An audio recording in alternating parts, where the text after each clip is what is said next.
My name's Anya, and honestly, I just want to ramble about my Goodreads reading goal, as well as this book I read called Excuse Me While I Ugly Cry by Goya Goffney. I'm probably saying that wrong, which is why I hesitated there.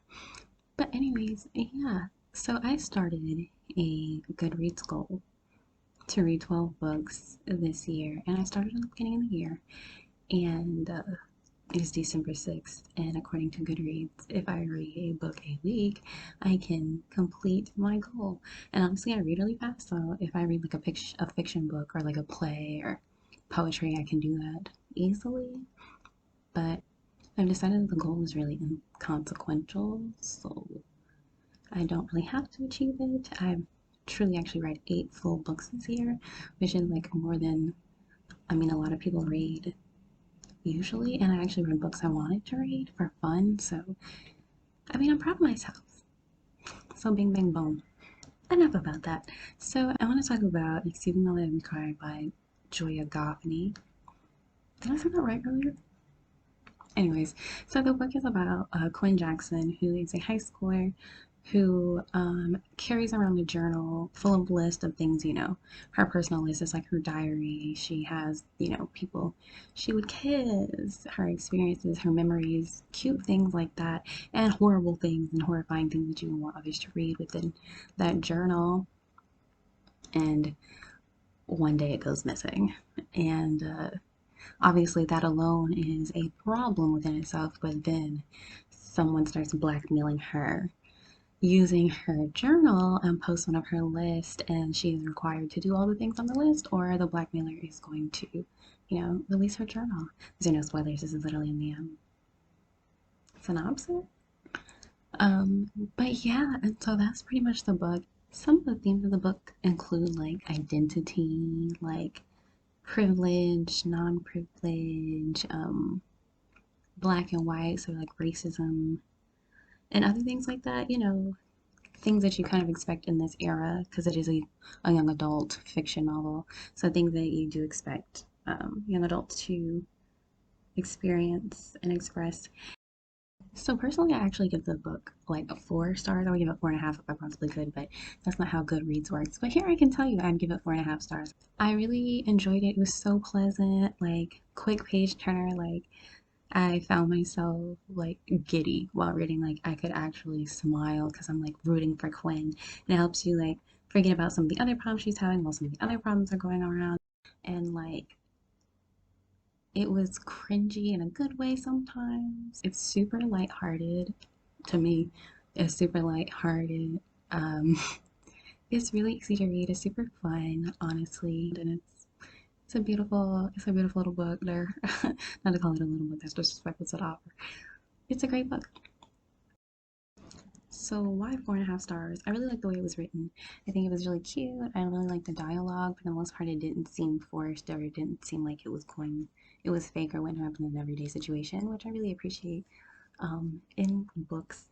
I love the characters. Each of the characters was pretty well developed. If I didn't have any questions about it, characters, probably because I wasn't intended to question the character much, and I appreciate that.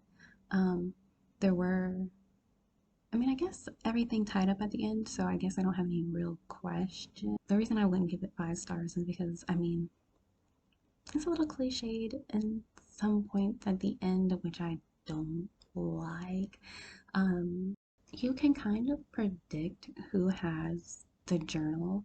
It's kind of early, so I wouldn't quite give it 5 stars, but it's not like you didn't enjoy the ride to get there, so very conflicting feelings.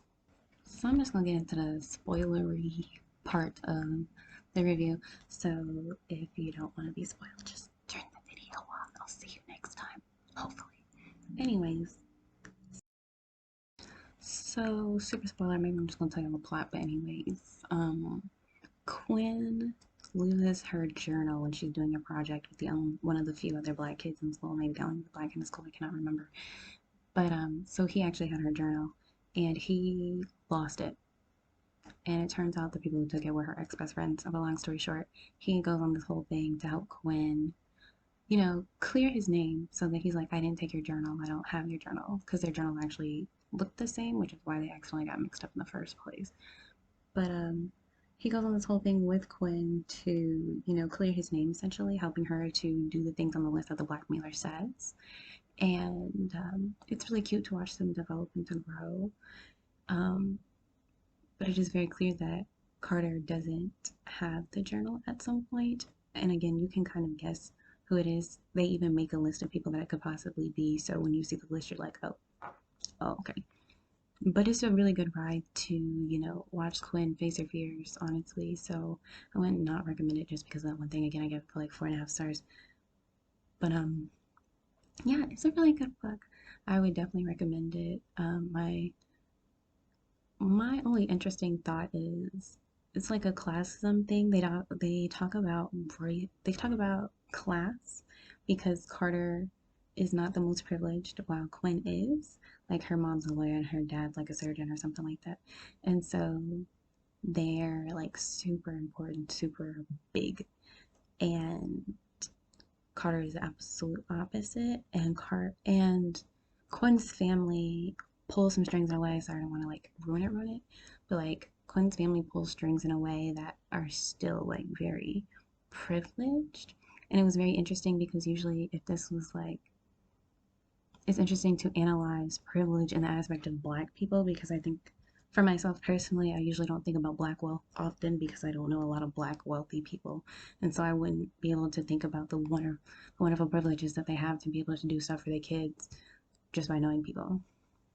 And so it's kind of interesting to have to think about that in the aspect of blackness, if that makes sense. Um, I really like some of the themes. One of the things that was said in the book, and it doesn't matter, that Carter told her, Quinn, was that it doesn't matter when you speak up about something as long as you do at some point. And so I really liked that kind of rhetoric. Like, I know it may have taken a while to do this, but I'm speaking up now. You need to respect that. So I don't know. I feel like I'm just rambling, but I guess that's what they said I was going to do. Long story short, I would suggest it. I don't know. I read on an e-reader, so I really have no idea how long books really are, but it took me like 6 hours total to read, but I think that's how long most books take. I really don't know. That's what my e-reader told me. Yeah, I would suggest it. Whatever. Read it. Anyways, I'm going to try to read the next book. The next one I'm gonna read is Perfect Body by Crystal Wilkinson, and it's poetry. So I'm pretty excited, and maybe I'll be back in a week to tell you guys about that, or maybe not, and maybe I'll have a better synopsis and video. Maybe not. Who knows? I appreciate you for tuning in.